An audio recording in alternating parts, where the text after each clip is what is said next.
The notification came through at 2:47 a.m. while I was reviewing quarterly reports for my investment portfolio. A family group chat message from my brother Jake. Thanksgiving at Mom's. Traditional potluck. Sarah brings dessert as usual since she can't afford the main course. 17 laughing emojis from various cousins followed. I stared at my phone screen, then at my computer monitor displaying the portfolio summary. Tech Innovations LLC sat at the top of my holdings list. $94.2 million invested through 3 different shell companies over the past 5 years. The same Tech Innovations LLC that employed my brother Jake as their Chief Innovation Officer. A title he'd been bragging about for months without realizing where his company's funding actually came from. I typed back, looking forward to it. I'll bring something special. The something special was silence. Always had been. Growing up, Jake was the golden child. Soccer captain, honor roll, accepted to Stanford on a partial scholarship that my parents proudly supplemented. I was the practical one. Community college, state school transfer, degree in accounting that everyone called safe but boring. When Jake graduated with his computer science degree and immediately landed a job at a promising tech startup, the family narrative was set in stone. Jake was destined for Silicon Valley success. I was destined for middle management mediocrity. What they didn't know was that I'd been tracking Tech Innovations LLC since before Jake even applied there. Their initial funding rounds, their revenue projections, their expansion plans, all of it crossed my desk during my early years at Meridian Investment Group. When I identified them as a high-growth opportunity, I convinced 3 of our shell companies to invest substantial amounts. By the time Jake got hired, I was already their largest anonymous backer. The irony was delicious, but I'd never been one to gloat. I preferred watching from the shadows as Jake described his massive company and incredible opportunities, without knowing he owed his entire career to his supposedly unsuccessful sister. Thursday morning arrived gray and cold. I drove my modest Honda Civic to Mom's house, the same car I'd been driving for 6 years. It was reliable, paid off, and completely invisible, exactly how I preferred to move through the world. In the passenger seat sat a store-bought pumpkin pie, the kind that screamed, I couldn't afford to make something homemade. Perfect. The driveway was already packed with luxury vehicles. Jake's Tesla Model S dominated the center spot, flanked by Cousin David's BMW and Cousin Michelle's Audi. I parked on the street and walked up the familiar path, pie in hand, preparing for the annual performance. Sarah's here. Mom announced as I entered. The living room was packed with 23 family members, all dressed in their Thanksgiving best. Jake wore a crisp button-down with Tech Innovations embroidered subtly on the chest, company swag he'd been sporting to every family gathering since his promotion 6 months ago. Hey everyone, I said, setting the pie on the dessert table next to Michelle's elaborate tiramisu and David's professional-looking cheesecake. Store-bought again? Jake's wife Jennifer asked with mock concern. Sarah, we've told you we're happy to help if money's tight. The room collectively turned to look at me with that particular blend of pity and condescension that I'd grown accustomed to over the years. 23 pairs of eyes scanning my Target dress, my department store shoes, my obvious financial limitations. It's fine, I said, taking my usual seat on the folding chair they'd set up for me near the kitchen. I like to keep things simple. Jake launched into his traditional pre-dinner speech about gratitude and success. This year has been incredible for our family, he announced, gesturing broadly. Tech Innovations just closed our Series C funding round. We're now valued at over $200 million. Murmurs of appreciation rippled through the room. I calculated quickly. If they were valued at $200 million and I controlled roughly 47% through my various investments, that put my stake at approximately $94 million. Jake was essentially announcing my net worth while describing it as his own achievement. The best part, Jake continued, is knowing that our success creates opportunities for the whole family. Real success, not just getting by. His eyes landed on me during that last sentence. Subtle but clear. Dinner conversation flowed around the usual topics. David's law practice was expanding. Michelle's marketing agency had landed 3 new corporate clients. Cousin Tom had bought his second rental property. Each success story was presented with the unspoken understanding that some family members were contributors to the narrative, and others were cautionary tales. Sarah, Uncle Richard called out from across the table, how's the accounting work going? Still at that small firm downtown. Still there, I confirmed, cutting my turkey into precise pieces. Steady work, steady pay. That's good, Jennifer jumped in. Not everyone can be entrepreneurs like Jake. Someone has to do the regular jobs. Jake nodded sagely. Exactly. Sarah's always been practical. Risk-averse. There's value in that even if it doesn't lead to the same kind of growth opportunities. I smiled and took another bite. Risk-averse. If they only knew about the $340 million I'd deployed across 12 different tech startups over the past 3 years. Or the private equity fund I'd helped establish that was now managing $1.2 billion in assets. The conversation shifted to holiday plans. Jake and Jennifer were taking their kids skiing in Aspen. David and his family were spending New Year's in Dubai. Michelle had booked a villa in Tuscany for 2 weeks. What about you, Sarah? Cousin Lisa asked. Any travel plans? I'm thinking about staying local, I said. Maybe catch up on some reading. Reading's free, Jake said with a laugh. Smart choice for the budget-conscious. The table erupted in polite chuckles. I nodded along, finishing my meal in comfortable silence while they discussed wine tastings and private ski instructors and 5-star resort amenities.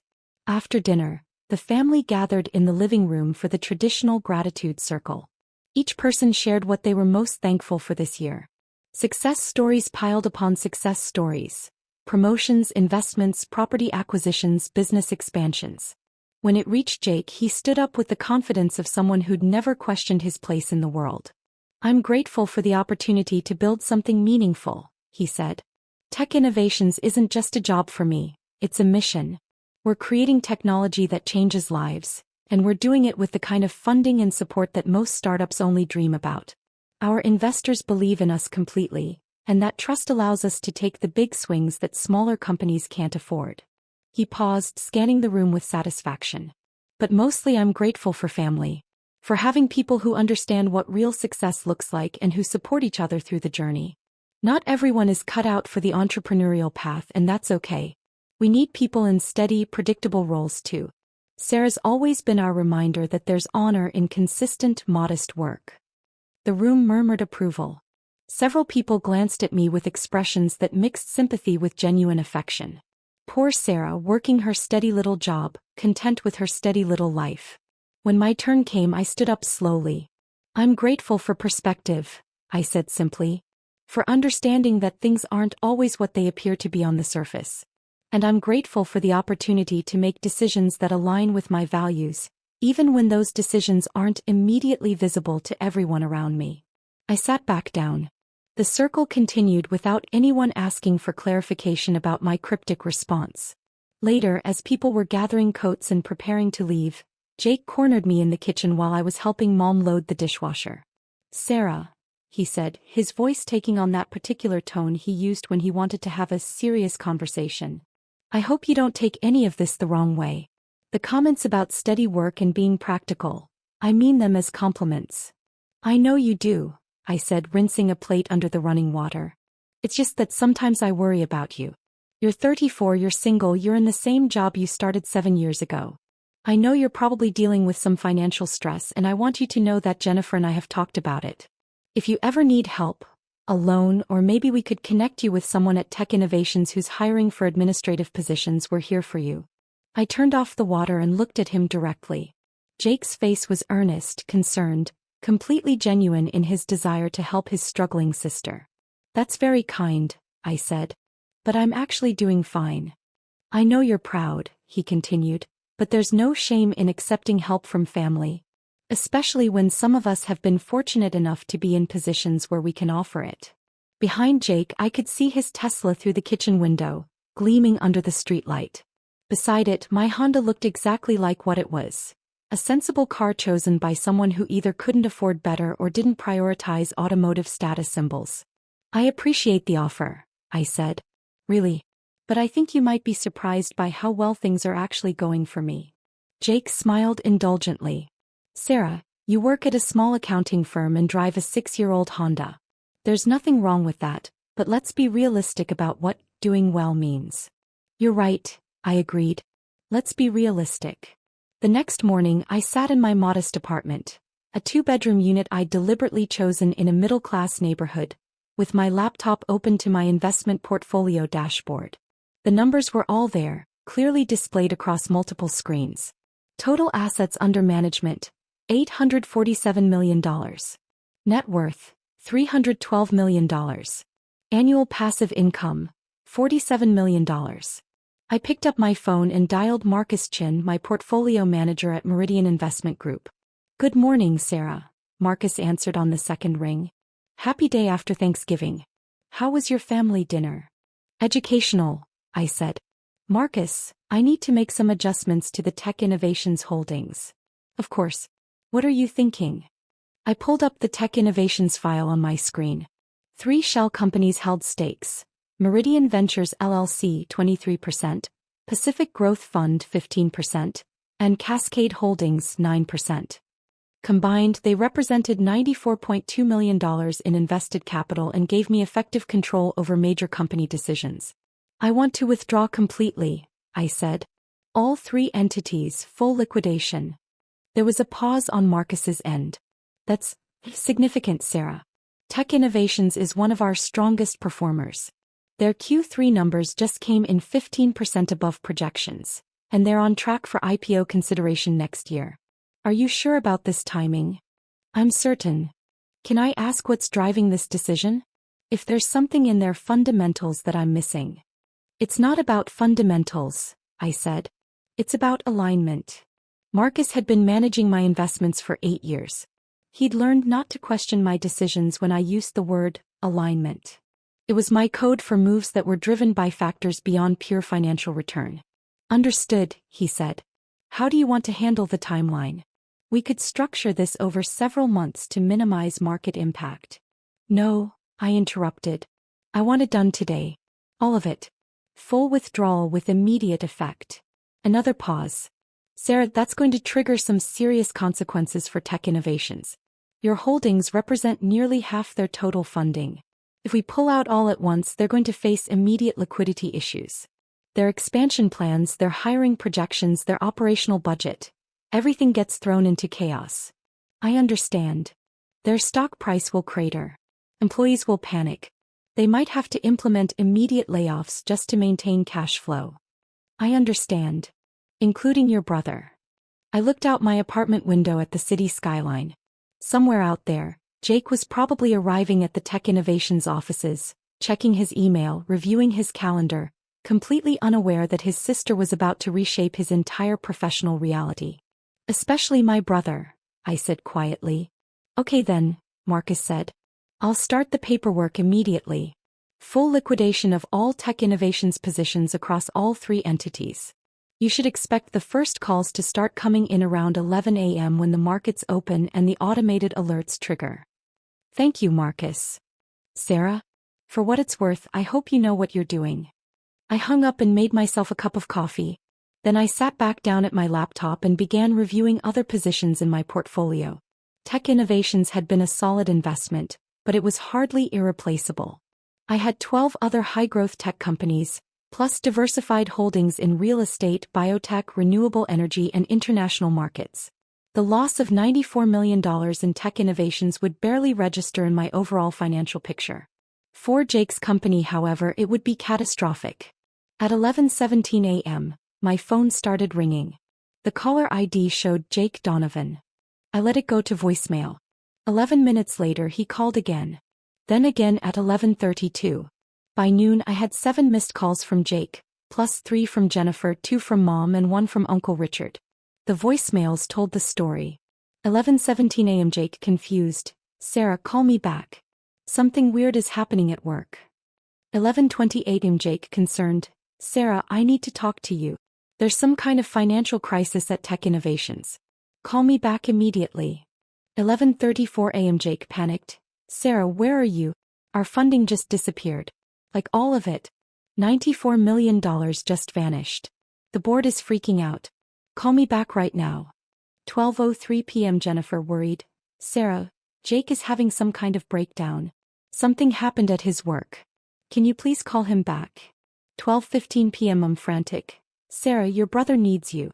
There's been some kind of mistake at his company. Please call him back." I made lunch, a simple sandwich and some fruit, and ate it slowly while my phone continued to buzz with incoming calls and text messages. At 1:30 p.m. there was a knock at my door. Through the peephole I could see Jake standing in the hallway. His hair was disheveled, his tech innovations polo wrinkled, his face showing the kind of stress that comes from watching your entire world collapse in real time. I opened the door. "Sarah, thank God," he said, pushing past me into the apartment. "I've been calling you all morning. Why aren't you answering your phone?" "I was busy," I said, closing the door behind him. Jake spun around to face me, his eyes wild with panic. "Busy? Sarah, my company is falling apart. Our investors just pulled out. All of them. At the same time. $94 million gone. The board thinks it might be some kind of coordinated attack, maybe corporate espionage. The CEO is talking about emergency layoffs. My entire department might be eliminated." I walked to the kitchen and poured myself a glass of water. "That sounds stressful." "Stressful?" Jake followed me, his voice rising. "Sarah, this is my career. This is my family's livelihood. Jennifer and I have a mortgage, car payments, the kids' school tuition. If I lose this job..." He stopped, running his hands through his hair. "I don't understand how this could happen. Tech Innovations was solid. We had backing from major investors. Reliable, long-term partners who believed in our mission. Sometimes investors change their minds," I said. Jake stared at me. "Change their minds? You don't just change your mind about $94 million. This is coordinated. This is deliberate." I took a sip of water and nodded thoughtfully. "It does sound deliberate. The worst part is the timing," Jake continued, beginning to pace around my small living room. "Yesterday everything was perfect. I was telling everyone about our valuation, our funding, our future plans. And now, less than 24 hours later, it's all gone. It's like someone waited for the exact worst moment to destroy us." I said. Jake stopped pacing and looked at me directly. "Sarah, I need to ask you something, and I need you to be completely honest with me." "Okay. Yesterday when we were talking about success and steady work and all that, did I say something wrong? Did I offend you somehow?" I considered the question seriously. "Do you think you said something wrong?" "I don't know." Jake's voice cracked slightly. "I was trying to be supportive. I was trying to show you that there's no shame in having a steady job and being practical. I thought I was being encouraging. You called me risk-averse. Well, you are risk-averse. That's not an insult, Sarah. That's just a fact. You work the same job, drive the same car, live in the same apartment. You don't take big swings. You don't chase opportunities. You play it safe." I set down my water glass and looked at my brother. Really looked at him.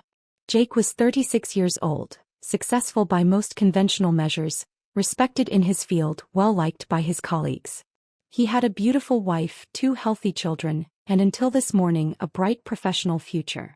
He was also completely clueless about the person standing 3 feet away from him. "Jake," I said quietly, "what if I told you that you've been wrong about me for most of our adult lives?" He frowned. "Wrong how?" "Wrong about my job. Wrong about my finances. Wrong about my risk tolerance. Wrong about my capabilities. Wrong about pretty much everything." Jake's expression shifted from confusion to irritation. "Sarah, this isn't the time for philosophical discussions about self-worth. My company just lost $94 million. I might lose my job. I need practical help, not abstract conversations about perception." I walked to my home office and returned with a folder. Inside were printed copies of my portfolio statements, investment summaries, and net worth calculations. I handed the folder to Jake. "Take a look," I said. Jake opened the folder skeptically. His eyes scanned the first page, a summary statement from Meridian Investment Group. I watched his expression change as the numbers registered. "What is this?" he asked quietly. "My investment portfolio." Jake flipped to the second page, then the third. His hands were shaking slightly as he read through line after line of holdings. Private equity funds, tech startups, real estate investments, international markets, hedge funds. "This says you have $312 million, he whispered. "Net worth," I corrected. "Assets under management are higher." Jake looked up at me, then back down at the papers, then up at me again. "This can't be real." I pulled out my laptop and turned the screen toward him. My investment dashboard was still open. showing real-time valuations across all holdings. 847 million in total assets, I said. I manage money for several high-net-worth clients in addition to my own investments. Jake stared at the screen for a long moment. When he spoke, his voice was barely audible. How? I'm good at what I do, I said simply. Very good. The small accounting firm you think I work for? I own it. It's a front for my investment management business. Has been for 6 years. Jake continued staring at the numbers on the screen. But you drive a Honda. I like my Honda. You live in this apartment. I like this apartment. You bought a store-bought pie. I like store-bought pie. Jake closed the folder and set it on my coffee table with trembling hands.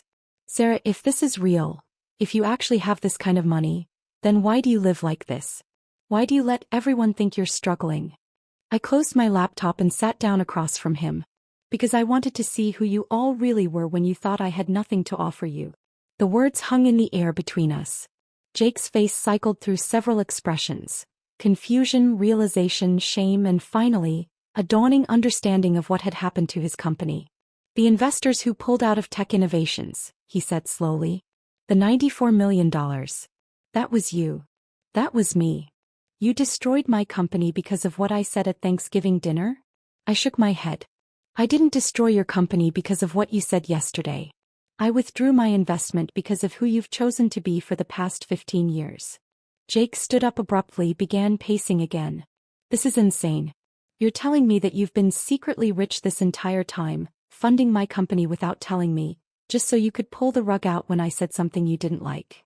I'm telling you that I've been watching my family treat me like a charity case for 15 years while I was actually the one keeping several of your businesses afloat. Tech Innovations wasn't the only company I invested in, Jake. Remember David's law firm expansion? That was my money. Michelle's marketing agency? My money. Tom's rental properties? My down payments, filtered through shell companies. Jake stopped pacing. What? I picked up my phone and scrolled through my investment apps. David's firm, $3.2 million in growth capital. Michelle's agency, $1.8 million for their equipment and client acquisition. Tom's properties, $950,000 in down payment assistance. I've been anonymously supporting this family's success for years while you all pitted me for my supposed failures. But why? Jake's voice was pleading now. Why would you do that? Why would you help us and then destroy us? I helped you because you're my family, I said. I destroyed your company because you proved that when you thought I had nothing to offer, you treated me like nothing. Jake sank back into the chair, his head in his hands. Sarah, I never meant to hurt you. The things I said yesterday, I thought I was being kind. I thought I was being supportive. You thought you were being superior, I corrected. There's a difference. We sat in silence for several minutes. My phone continued to buzz with incoming calls and messages, but I ignored them all. Finally, Jake looked up. What happens now? Now you go back to your company and figure out how to survive without my funding, I said. You tell your board that your mystery investors decided to pursue other opportunities. You implement whatever cost-cutting measures you need to implement. You learn what it actually means to run a business without a safety net. And if we can't survive? I shrugged. Then you'll have to find new jobs. Just like millions of other people do when their companies fail. Jake's phone started ringing. He glanced at the screen, then at me. It's the CO. You should answer it, I said. Jake took the call, walking to my window while he spoke in hushed, urgent tones about emergency board meetings and investor relations and damage control. I listened with half an ear while I opened my laptop and began reviewing other positions in my portfolio. Renewable energy was performing well. My biotech investments were up 12% over the past quarter. International markets were showing strong growth potential. When Jake finished his call, he stood by the window for a long time looking out at the city. Jennifer's going to ask me to explain this, he said eventually. The kids are going to wonder why Daddy is stressed all the time. My colleagues are going to think I somehow caused this crisis. My entire professional reputation is built on the success of a company that was only successful because my sister was secretly funding it. Yes, I agreed. And you're not going to help. No. Even though you could solve this entire problem with a single phone call. I could, I confirmed. But I won't. Jake turned back to face me. Sarah, I'm sorry. I'm genuinely, deeply sorry for how I treated you yesterday, and for how I've treated you over the years. I was wrong about you, obviously. I was condescending and dismissive and probably cruel in ways I didn't even realize. If you want me to apologize publicly, if you want me to acknowledge that I was completely wrong about your capabilities and your success, I'll do that. But please don't punish everyone else at Tech Innovations for my mistakes. I considered his request carefully. Jake, how many people work at Tech Innovations? 87. And how many of those people have spent years treating their colleagues with contempt based on assumptions about their financial situation? Jake was quiet for a moment. I don't know. How many of them would change their behavior if they discovered that the person they'd been condescending to was actually more successful than they were? I don't know. How many of them would apologize because they were genuinely sorry, versus how many would apologize because they wanted access to money and opportunities? Jake didn't answer. I stood up and walked to my window, looking out at the same view Jake had been contemplating. I withdrew my investment because I realized that my money was enabling people to treat others badly without consequences. Including you. But what about the innocent people? Jake asked. The employees who are going to lose their jobs, the families who depend on those paychecks? What about them? I asked back. Do you think they deserve job security more than the people at companies I haven't invested in? Do you think your employees are more worthy of employment than workers at firms that have to succeed on their own merit? Jake was quiet. I'm not obligated to fund your company, I continued. I'm not required to protect your employees from market forces. I invested my money, watched how you used that security to treat people, and decided I didn't want to enable that behavior anymore. My phone rang again. This time it was Marcus. Excuse me, I told Jake and answered the call. Sarah, Marcus said, I wanted to update you on the Tech Innovations situation. The withdrawal is complete, but we're getting some interesting calls. Apparently word is spreading in the tech community about what happened, and we're fielding inquiries from 3 other companies who want to understand our investment criteria.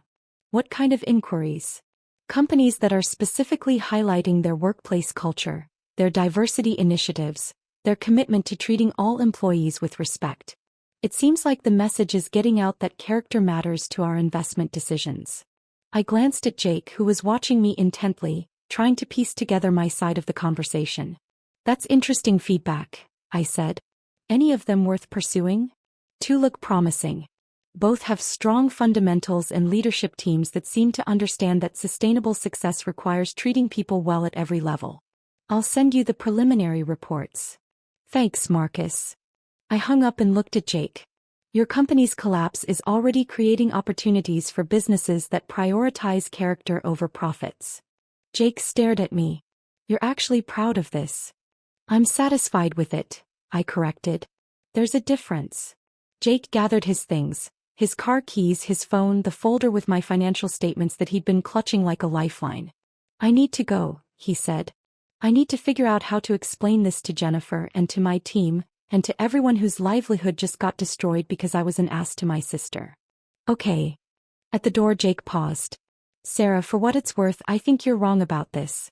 I think you're punishing a lot of innocent people to make a point about respect and character. But I also think I probably deserved it. I think you definitely deserved it, I said. After Jake left, I made myself another cup of coffee and called Marcus back. One more thing, I said when he answered. I want you to set up a scholarship fund. Anonymous, administered through one of our shell companies. Target recipients should be people from working-class families who are pursuing business or finance degrees. Especially people who might be underestimated because of their backgrounds. How much are you thinking? I calculated quickly. The money I'd withdrawn from Tech Innovations was sitting in a money market account, earning minimal returns. Start with $50 million. Annual scholarships, full tuition plus living expenses, renewable for 4 years. That's a significant commitment, Sarah. I want the application process to include an essay question about a time the applicant was underestimated or dismissed by others. And I want preference given to people who maintain their character despite being treated poorly. Understood. Anything else? Yes, I said, looking around my modest apartment, thinking about my Honda Civic parked outside, considering my simple life that had enabled me to see my family clearly. I want the scholarship to be named for people who choose substance over status. Call it the Quiet Success Scholarship. I like that, Marcus said. I'll get the paperwork started. After I hung up, I sat in my living room for a while thinking about Thanksgiving dinner and family dynamics and the cost of enabling bad behavior. My phone continued to buzz with messages and missed calls, but I ignored them all. Tomorrow Jake would wake up to a changed world. Tech innovations would either find new funding or begin the process of failure. Jake would either learn from this experience or find someone else to blame. But tonight I was going to order Chinese takeout, read a book, and enjoy the quiet satisfaction of finally aligning my money with my values. The Quiet Success Scholarship would start accepting applications in the spring.